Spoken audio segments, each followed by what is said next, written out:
You're listening to Milwaukee Mafia, your podcast dose of Wisconsin Mafia and true crime history. Hey everybody, welcome back to another episode of the Milwaukee Mafia podcast. I'm Eric. I'm Gavin. And Gavin, we are back again. Thank you. I think we glad are to talking be back. 75, right? We are in 1975. See, I can keep this up. Yep, we're in 1975, and we're actually at the end of 1975 in this particular story, so probably shouldn't have made it the first of the series, but it's not. It shouldn't really mess with anything as far as giving stuff away.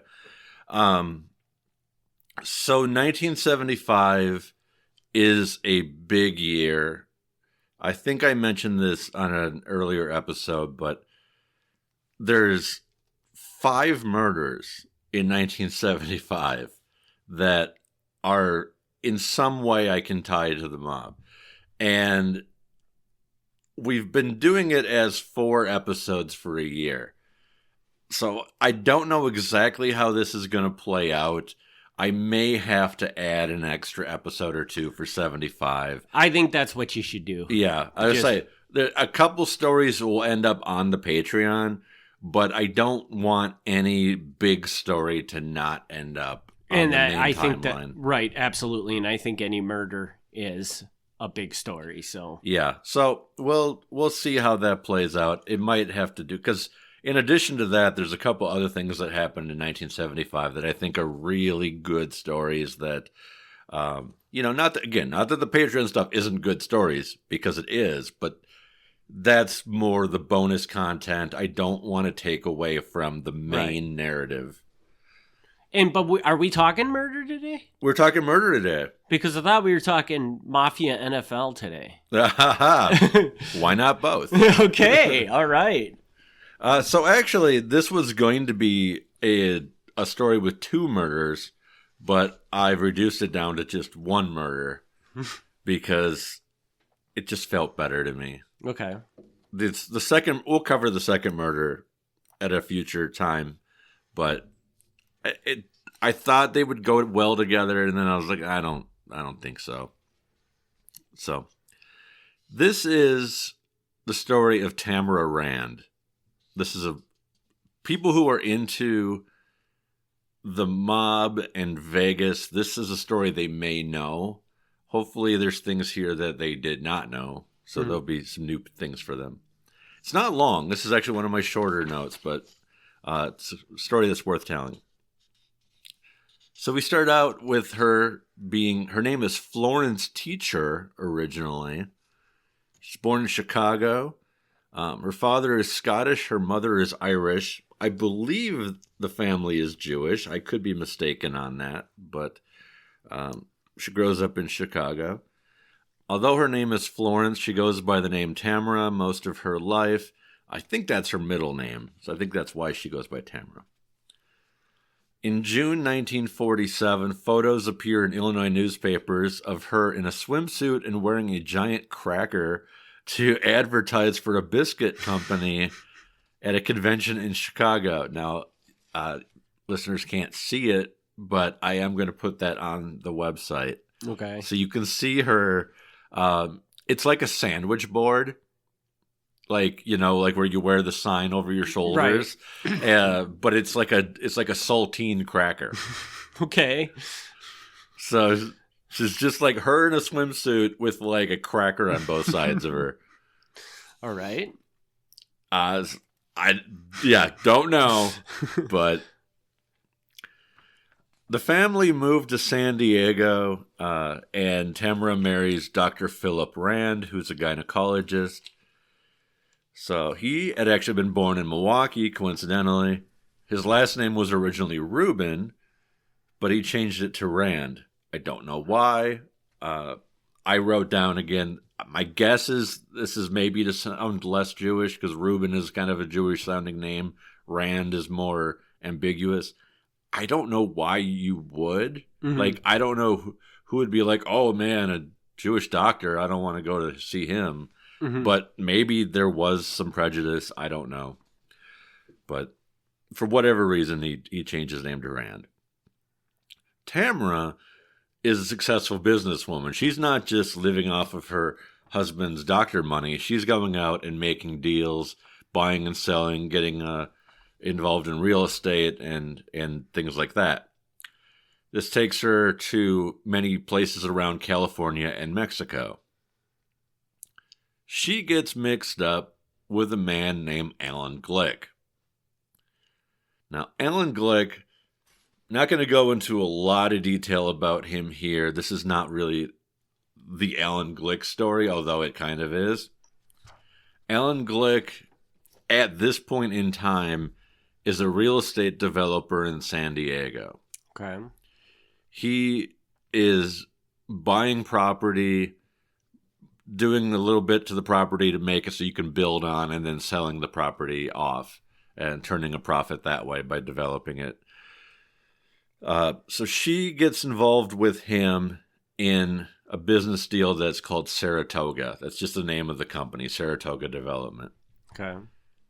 She invests $500,000 with him, which this is the 70s, but that's still a pretty good chunk of money. Mm-hmm.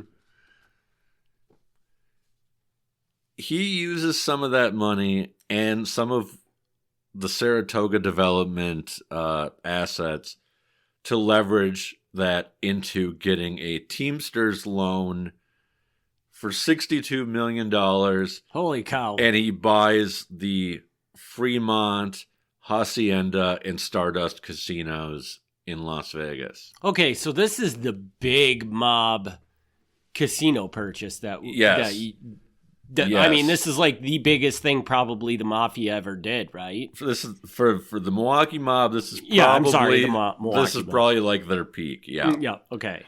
Yeah, so like this episode, like I'm not going to go into details about how all that came about, and like that's not the focus of this episode.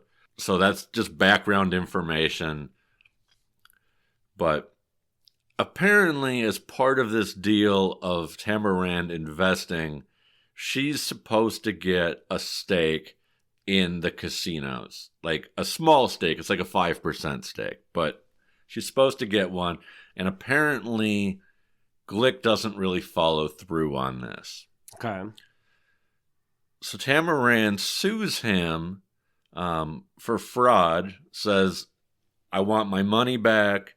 You didn't use it the way that we agreed you were going to use it. You didn't give me any value for this money at all. And this lawsuit apparently is suddenly a major problem for Glick, because if it's one thing, if she's suing to get the money back, he could probably give her the money back. Okay. Like he's sitting on top of casinos. He can get the money. Mm-hmm. But as part of the lawsuit, she was able to get documents to support the lawsuit. She was able to go into discovery in the courtroom and get documents, and that included documents about the negotiation of the Teamsters loan from the pension fund. And this apparently Glick did not like. Okay. That she now had this information of how this deal was negotiated. Mainly because you're thinking she doesn't want to see the mafia aspect of it in there? Yeah, no, so we don't 100% know, because this is never going to go all the way through court. Mm-hmm. But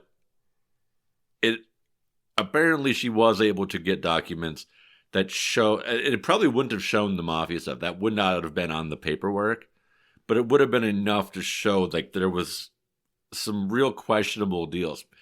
The thing is, so Glick gets the $62 million loan. Mm-hmm. This is, by any normal bank standards, is a terrible loan. Okay. Because he doesn't have any way to pay that off. Now, obviously, if he's successful and he owns a casino, he could pay it off. Right. But normally, banks don't give out millions of dollars of loans to people unless they have something they can back that up with. Right. And he doesn't. Okay. So this, like, the paperwork's going to show that there's no reason that he should be getting these loans, and the negotiations are sketchy. Okay. So in the middle of this lawsuit, as it's moving forward, it's November 9th, 1975. Tamara Rands is 55 years old, and she's shot 5 times in the head. Wow. She's killed in her kitchen in San Diego. The murder occurs between 3 o'clock and 5:30 p.m. Exact time not known. Nobody heard the shots. The killer used a .22 caliber gun with a silencer. There was no sign of forced entry. Nothing was missing, so it wasn't seen as a robbery. The body was found by her husband when he got home from work. Alan Glick finds out that Tamara Rands had been murdered when he gets off of his private jet in Las Vegas. And as soon as he gets off the jet, he's surrounded by reporters and TV cameramen asking for his reaction to the murder. He expresses that he's shocked, doesn't make any further comment, gets in a limousine and drives off. The next day, his PR department releases a statement saying that, yes, Glick had known Rand.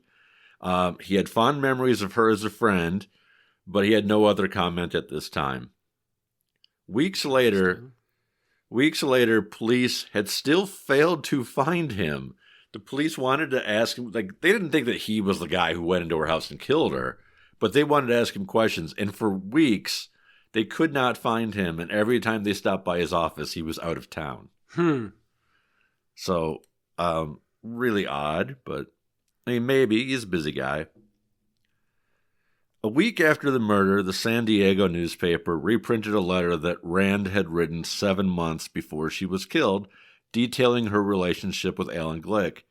It accused Glick of living like royalty, of flying friends to football games in the company plane, of surrounding himself with a parade of toys, and her getting nothing. She's pretty mad. Like, I gave you $500,000, you turned this into a fortune, and I got nothing. Yeah. November 17th, so this is a little more than a week later, Rand's safety deposit box was opened up. Investigators told the press that Rand had been watched by authorities for some time because she had worldwide business dealings, and some of them were a little questionable. They thought the box would have a lot of money. It did, in fact, have $450,000. I don't know if that's unusual. That sounds like a lot of money to me, but Sounds like a lot of money to put in a safe deposit box, man. That must have been one big-ass safe deposit box. Yeah. But yeah, apparently she had been making deals that were questionable. Now, I've heard things later on that I can find no record to back up, so I'm not going to say them, but more questionable legal deals than just the Glick thing, like some really shady stuff. But I've never seen anything on the record for that, so I don't know if that's just rumor that develops. A month after the killing, police captain Kenneth O'Brien said, "We haven't established a damn thing. We aren't going to solve it in an hour like Columbo." December 16th, the chief of police in San Diego felt that Rand became a threat to organized crime. Somebody wanted her out of the way. Our investigators have reached the point where they are satisfied she was murdered by a professional. He pointed out that the murder weapon was a 10-round .22 automatic with an 8-inch silencer. This was the same type of weapon that killed Chicago outfit mob boss Sam Giancana just a few months before Tamara Rands' murder. Analysis of bullets from both killings found that the weapons had been modified in the same way. It wasn't the same gun, but whoever was doing this had used the exact same type of gun, used the exact same type of silencer. So it could be a coincidence, or this could be like the standard mob way to do things. Mm-hmm. Or they could be hiring the same person to do both killings. They could be hiring the same person to do both killings, but it wasn't the same exact gun, so it's hard to say. Yeah, that's true. Okay. Homicide detective Ed Stevens added that even though Rand was a threat to organized crime, there was no evidence that she had knowingly involved herself in organized crime or associated with the Mafia. Stevens said that Rand had received threats since May, so for months, but declined to say who the threats came from.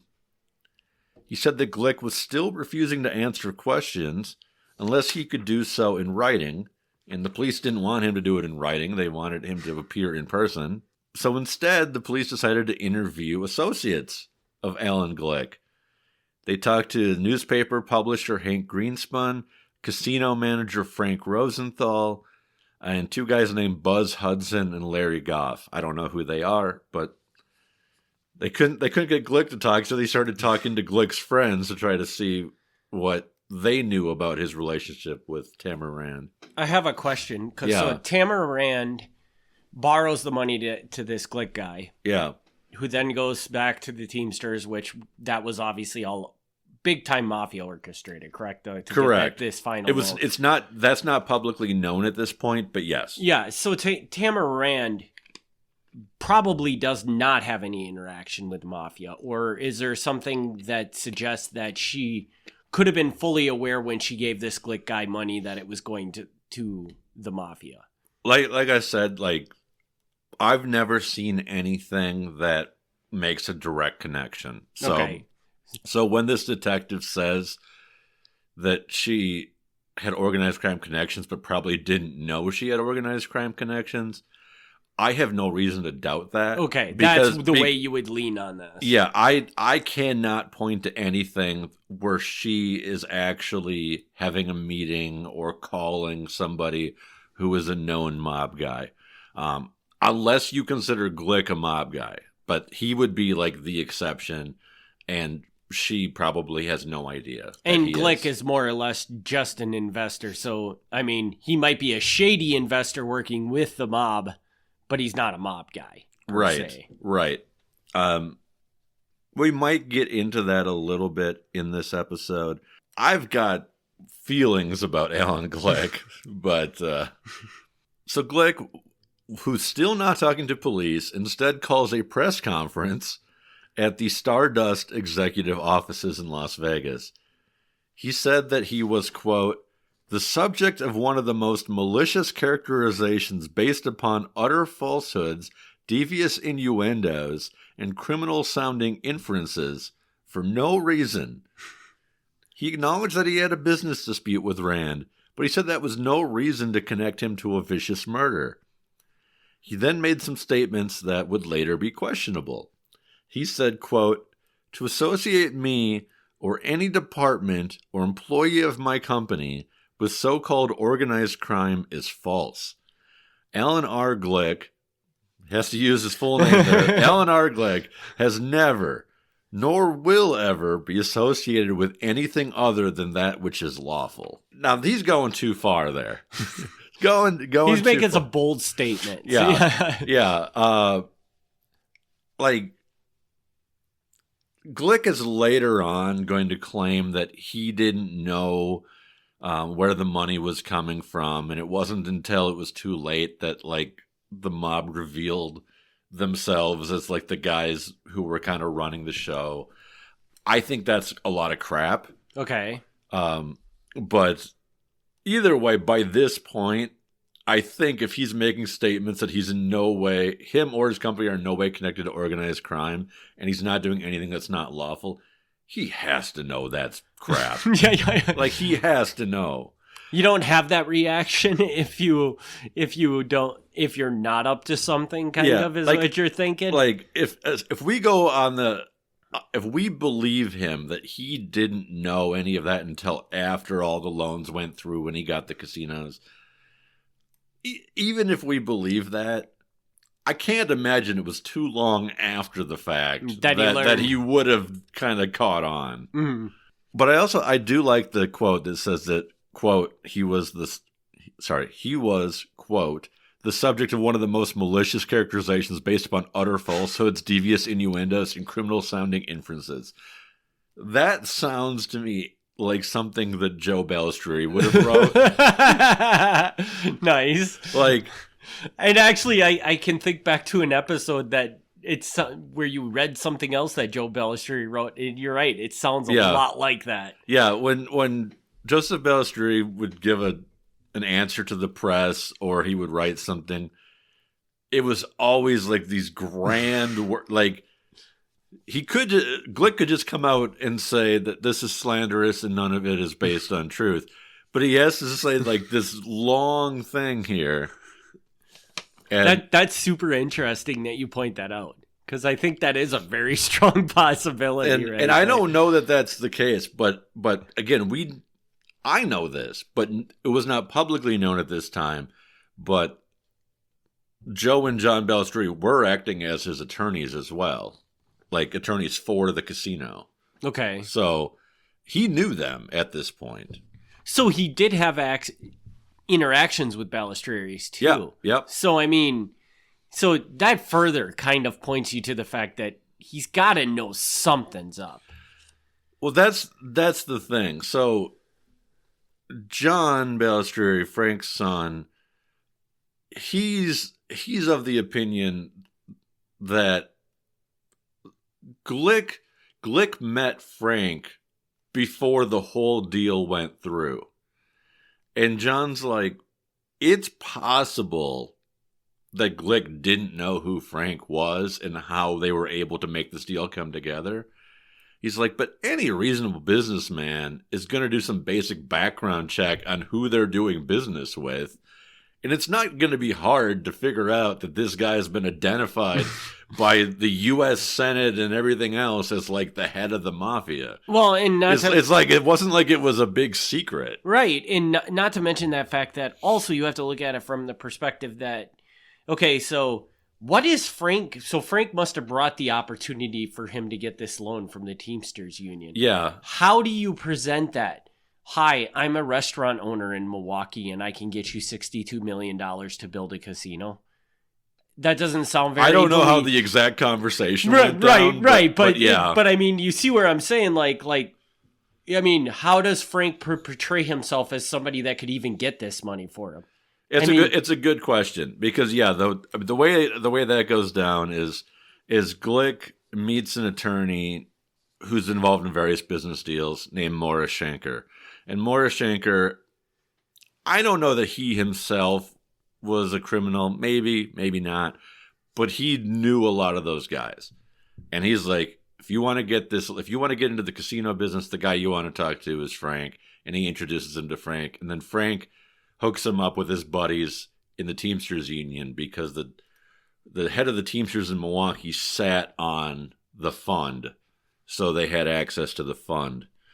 But yes, you're absolutely right. At what point does this guy be like, why does this random guy in Milwaukee named Frank, who owns a couple restaurants, to have all these contacts for... Why does he have access to millions of dollars from the team? Like, somewhere along the way, you got to ask questions like, why are they willing to give me all this money? But I think that, again, this goes all back to the same thing. Like when you read about Bernie Madoff, mm-hmm. I mean, a lot of people say that after the fact that a lot of these people that were investing in Bernie Madoff knew something wasn't right, mm-hmm. but he kept making them money, so they just ignored it. And I think that that's probably where the scenario plays for Glick, where he's like, well, you can get me $62 million. I don't really care who you are, you know? Yeah. I mean, I think there's definitely some truth to that. I find it odd that maybe he is just that naive, where he's just like, I got the money, I don't care where the money came from, and I don't want to know where the money came from. Like, maybe that's true. It just seems like a really bad idea. It is a really bad idea, but there's 62 million reasons to go with that bad idea, you know? Yeah. So by this time, now that Glick is actively overseeing the casinos, he removes himself from Saratoga Development, which is good, because now that Tamara Rands is dead, her husband is carrying on the lawsuit, but the lawsuit kind of crumbles.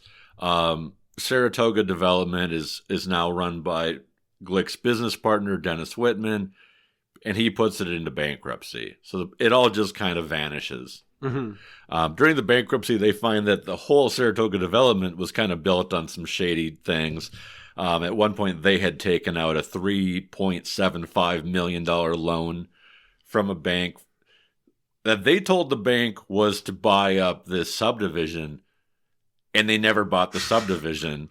So the bank's like, well, where did that money go? So the whole thing was kind of questionable, but by the time of the bankruptcy, Glick had removed his name from the business and didn't go through any of that. I like I said, I have some feelings about Glick. He's made himself out to be the victim, and I don't believe that. I think that he knew a lot of things, and he probably made like a deal with the FBI, where the FBI is like, if you just play the bad guy and help us take on these other guys, we're not going to go after you. We're not going to touch you. Because, spoiler, Glick is kind of one of the major guys who testifies against the mob later on.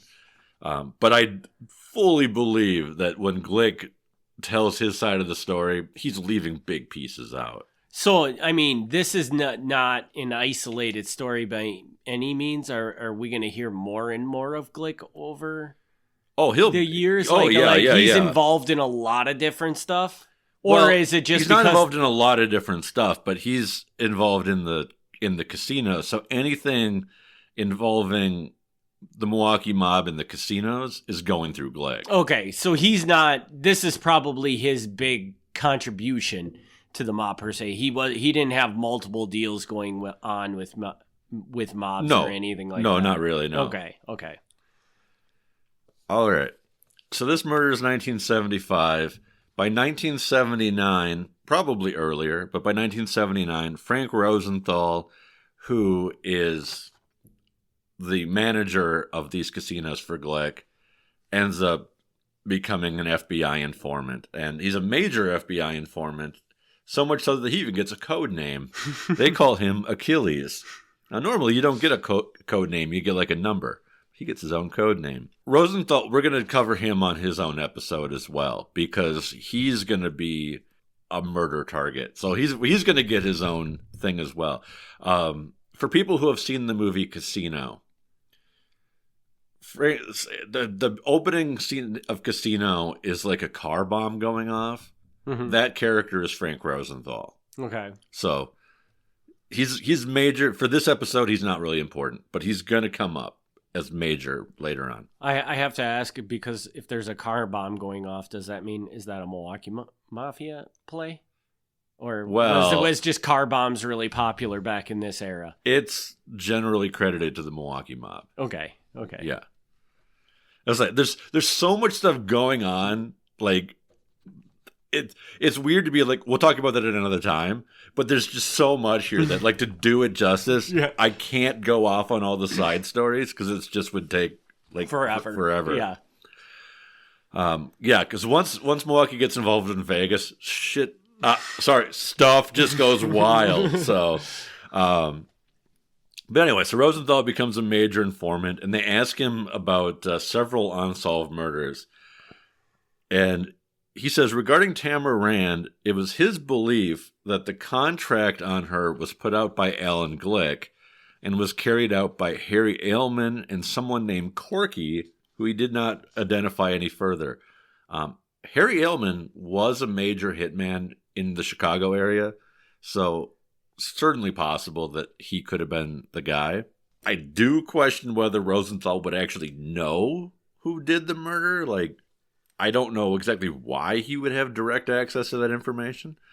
And I also don't generally believe, like, maybe this is just the way the FBI wrote it down. I mean, not how Rosenthal said it, but Glick is in no position to put out contracts on people. Mm-hmm.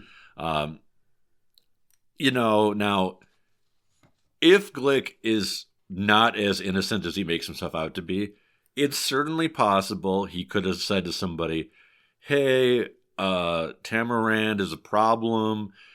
She's going to become a weak spot in our whole operation here. And we don't want her getting out there with this information. It's possible that he said something and then somebody else was like, okay, we'll take care of it, and then Frank or somebody ordered her murder. That's possible.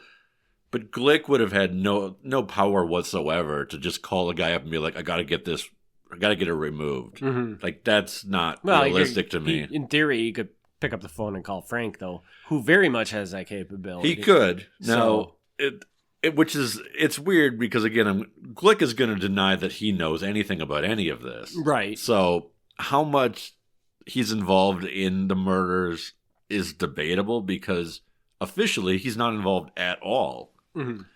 But on the other end, we've got the informant saying he ordered the murder. Now, I don't think that either of these is true. I don't think he's not involved at all, and I don't think he ordered the murder. But I do think there's a sweet spot in between where clearly if she's murdered because of and maybe she's murdered by the mob for some other reason, who knows? But if she's murdered for this reason because she is like a weak spot in the casino thing, he's involved in some way. Right. Because he's the one who knows that she's going to be the problem. Yeah, because I would assume at this point in time, at the point in time when this is all happening, like Frank Balistrieri doesn't even know who Tamara Rand is. There's no reason. He just knows that this guy got $500,000 from her. Yeah, to help him get. There's no reason whatsoever that Frank should know about any of Glick's San Diego business deals. That's not relevant at all. So yeah, I don't think he would have a clue who that is. Glick always denied having anything to do with the Rand killing. The murder officially remains unsolved.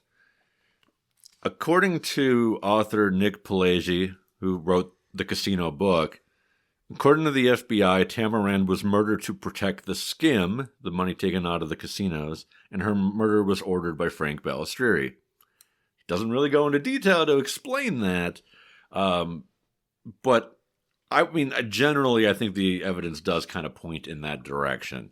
That if she is killed because of her connection to Glick, the murder probably is ordered by Frank. That's probably a fair conclusion.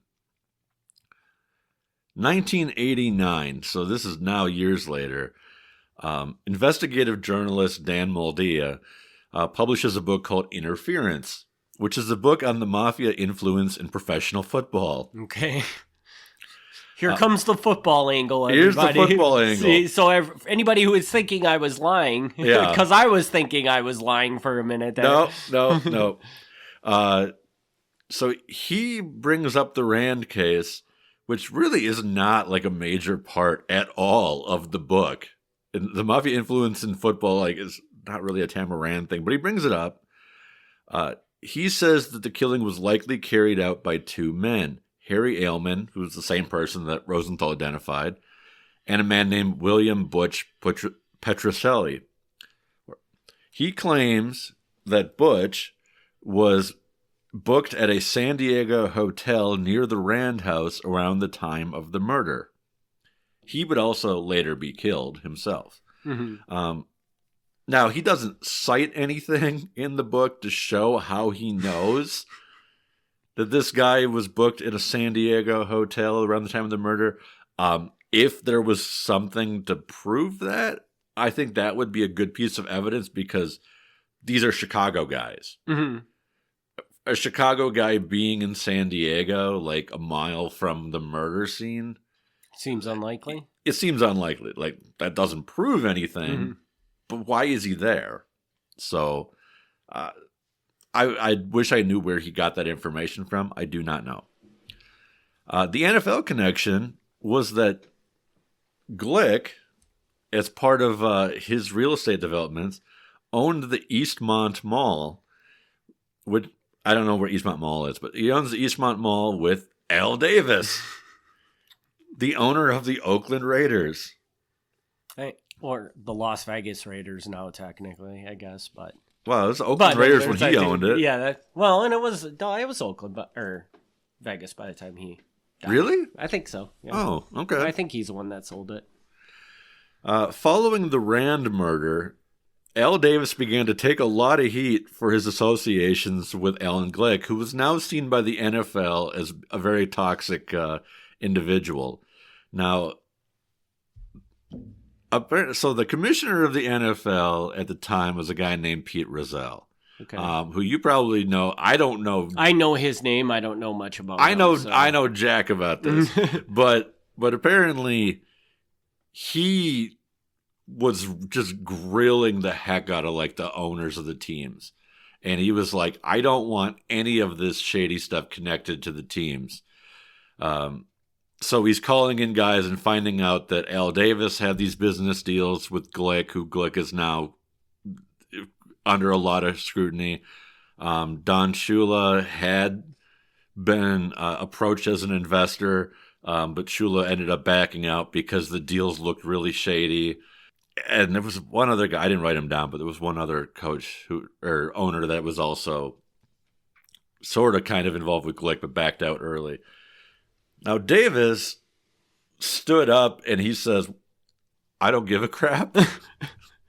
That sounds like an Al Davis thing to say, actually. Yeah. Now, again, I don't know this. People who know football are going to be much more knowledgeable. But apparently, Al Davis and Pete Rozelle had a long-standing, like they hated each other. Okay, that I didn't know. But I also know that Al Davis was just kind of a very outspoken person. Like, he didn't really give a crap what you thought. He was going to say whatever he thought. Yeah. In doing a little bit of reading about this, I find that Al Davis was kind of like the original guy who both owned and general managed the team. Apparently that's really rare for the owner to actually be the manager, and it usually doesn't work very well either. But he was like fully the guy. Yep. But anyway, so he's speaking publicly, being like, screw Pete Rozelle. He's like, yeah, I know this guy who's questionable. Yeah, he owns casinos and sports gambling is illegal. But he's like, we all grew up in this. We all know guys who own racehorses, and we all know guys who go to the track and like whatever. He's like, screw you, Pete Rozelle. Like, unless you can show that I'm involved in sports gambling, it's not your business.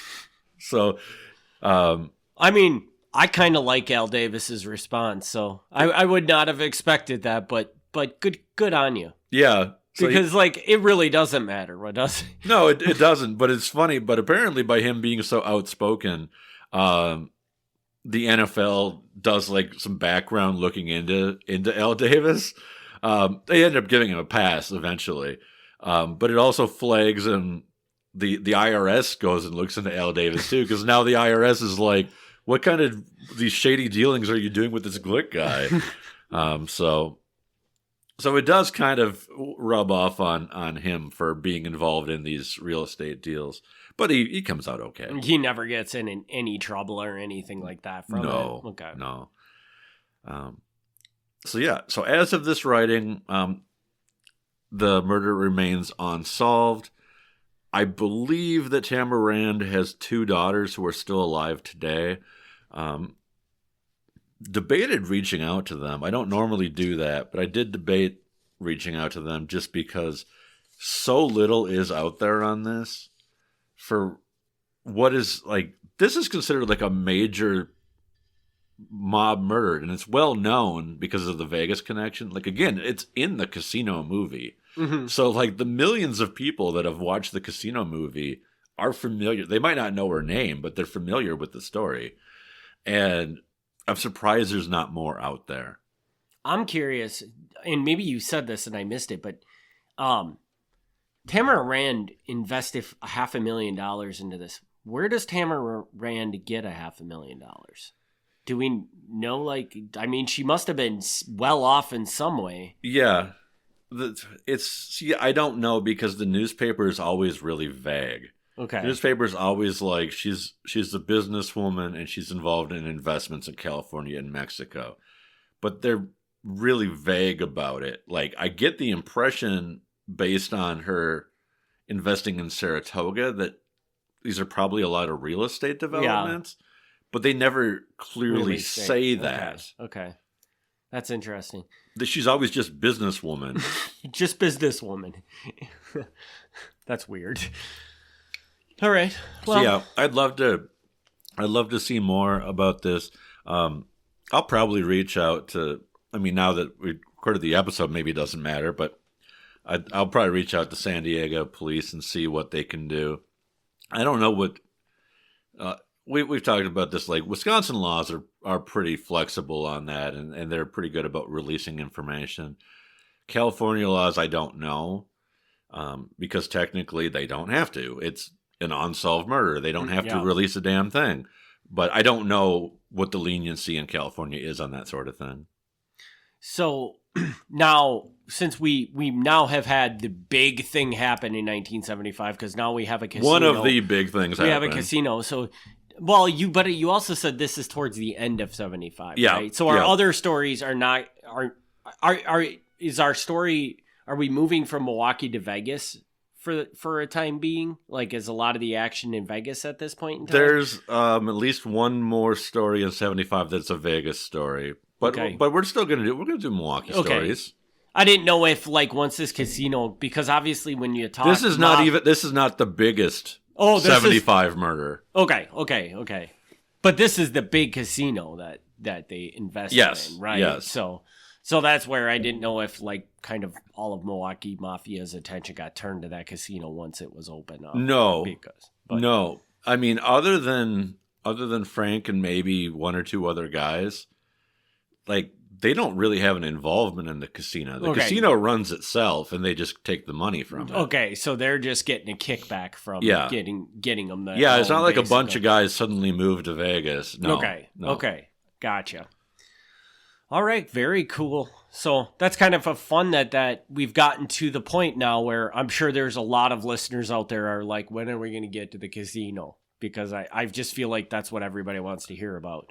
So there's a lot of casino stuff, and I'm hoping that I can get some out there that is new. A lot of this, I mean, is the casino book is a great book. It's well documented. It does have some errors, but it's mostly a really good book. But there's always more. Mm-hmm. So now, is the casino book based basically all on just this Milwaukee Mafia casino, or is it just on the... Okay, it is. So it doesn't even touch on, like, other... Because, like, Chicago and all these other mafias also had casinos, right? Well, so this in particular, so this was a deal... I always emphasize the Milwaukee angle because Milwaukee was, like, the key player in getting the Teamsters money. But Chicago was also involved. Kansas City was also involved. Cleveland was also involved. So this ends up, the Stardust and these other ones, this isn't strictly Milwaukee. This is like a whole bunch of different mafia families are all siphoning off of this. This kind of is, I mean, there's a lot of other mob Vegas stories, like Vegas kind of is the mob. Maybe not anymore, but traditionally, like, that's how it got started. They were kind of the same thing. But yeah, for the Stardust, it's going to be most of the Midwest mobs are involved in one way or another. Okay, and Casino is basically just about the Stardust. Is the story? The Stardust is the focus of the book. Yeah. Okay.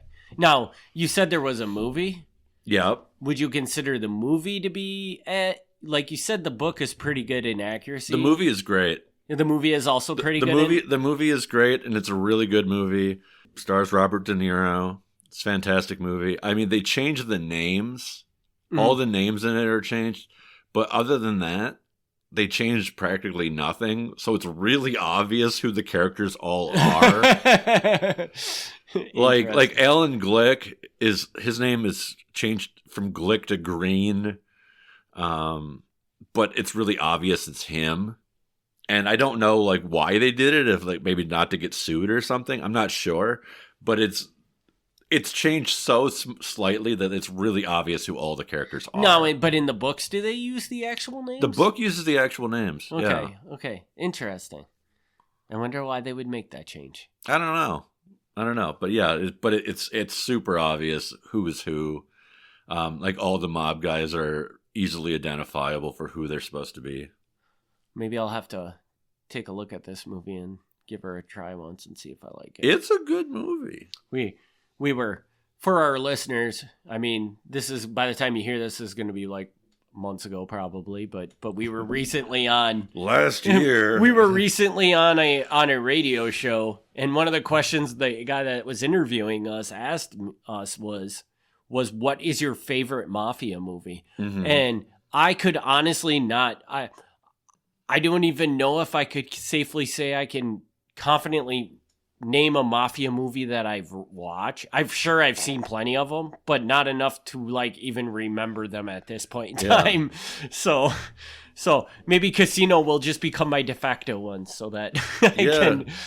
And I said Goodfellas, but that's the thing too. I get that question from people sometimes, and I like mob movies fine, but it's not like my thing. Yeah.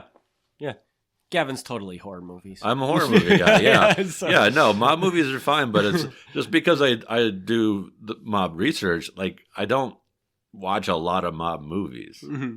I would watch any mob movie about Milwaukee, but there's just not a whole lot of them. I would there. too, but it's they're hard to come by. Yeah, I think I've watched them all actually. So well. Except Casino. No. Well, in Casino, honestly, in Casino, it's been a while. I don't remember how much Milwaukee even comes up in it. Yeah. I don't recall it. I feel like it must, but I don't even remember that being like a part of it. Yeah, because I guess they probably don't show like the team getting the loan from the Teamsters and stuff, and that's all the Milwaukee stuff. So like, really, what? Beyond that, you're going to get there. It's mostly like the downfall of the casinos. So it's not focused on the Midwest stuff at all. Mm-hmm. Interesting. All right. Well, do you got anything else? Or do you want to give a sneak peek into the next episode? I don't think I have anything else at this time. Sneak peek is hard to say because I don't know what order things are going to play out. But there's more murders, man. There's probably a murder coming. There's another 1975 Vegas murder. There's a 1975 Milwaukee murder. There's a 1975 Kenosha murder. So the murders are coming. But in addition to that, there's a couple other stories. I think there's a major arson case in 75. It might be 76, but I think it's 75. So we've got some real big ones coming. 75 was just a violent year. So that should make everybody happy. So we want to thank everybody for their continued support of this podcast. Gavin, where can people reach out to you at? They can email MilwaukeeMafia@gmail.com, or you can check out MilwaukeeMafia.com, where all the show notes are posted. So if you want hundreds of pages of all this stuff, it's right there. It's free for the taking. And as always, we do have that wonderful Patreon. Gives you 2 bonus episodes a month. You can find that at patreon.com/Milwaukee Mafia, or just go to Milwaukee Mafia and click on one of the many banners you'll see hanging around there. Yeah, check it out. There's some good stuff there. Sometimes it's additional stories. Sometimes it's more behind the scenes of how this stuff comes together. And it's all good. It's all good. Right. I love doing Patreon episodes. So we want to, again, thank everybody for their continued support. We'll be back next week with a Patreon episode, in 2 weeks with a regular Mafia episode. Thanks, everybody, for tuning in. We'll see you on the next one. Thank you. Thanks for tuning in to the Milwaukee Mafia podcast. Join us next time for another look back at Wisconsin Mafia and true crime history.